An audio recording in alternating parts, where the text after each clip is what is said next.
খুলে দেবে। কিন্তু আরেকটা বিপ্লবের প্রস্তুতি চলছে। এই বিপ্লব কোন দিকে নিবে দেশকে সেটা হয়তো আমরা সময়ের আলোকে বুঝতে পারব।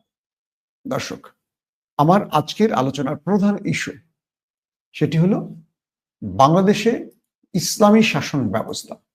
আমাকে কমেন্ট করবেন আজকে আপনারা কে কে বাংলাদেশে ইসলামী শাসন ব্যবস্থা চান, নাকি প্রগতিশীল বা আমরা যে ধারাবাহিকতা আছে গণতান্ত্রিক বা মানুষ মতবাদী যে সিস্টেমগুলোতে আমরা এখন আমাদের দেশকে দেখতে পাচ্ছি, এইভাবে কি এই দেশ থাকবে নাকি ইসলামী শাসন ব্যবস্থা চান? এই বিষয়ে আপনাদের আমি কমেন্ট চাচ্ছি। সর্বাধিক কমেন্ট আমাকে আপনারা করতে পারেন। আমি প্রতিটা কমেন্টের আলোকে নেক্সট আরেকটা ভিডিও করব। আমি আমার আজকের এই দ্বিতীয় পার্টের বিষয়টি শুরু করতে চাই কয়েকটা ইতিহাস থেকে।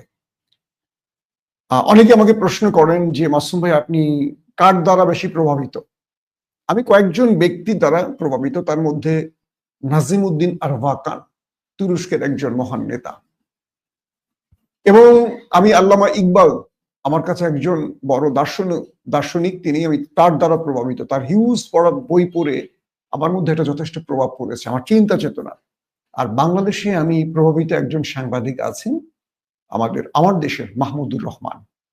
আমার কথা বলা, আমার স্টাইল কিংবা আমার তথ্যের বা আমার চিন্তার মিশ্রণ পাবেন তার সাথে আপনারা। আমি আগেই বলে নিয়েছি তিনিও জাতীয়তাবাদী এবং ইসলাম ফরম্যাটের।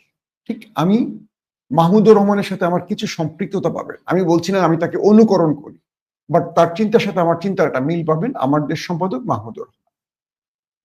তো বিষয়টা হলো আল্লামা ইকবালের দর্শন নিয়ে অন্য একদিন আলোচনা করব, তার চিন্তার জায়গাটা কোন জায়গায়। কিন্তু আমি প্রথমে যদি আনি আমার হিস্ট্রির প্রথম বিষয় খলিফা ওমর। আমি প্রায় কথাটা বলি, কারণ কি খলিফা ওমর এই অর্ধ পৃথিবী শাসক ছিলেন। ছোট্ট মদিনা থেকে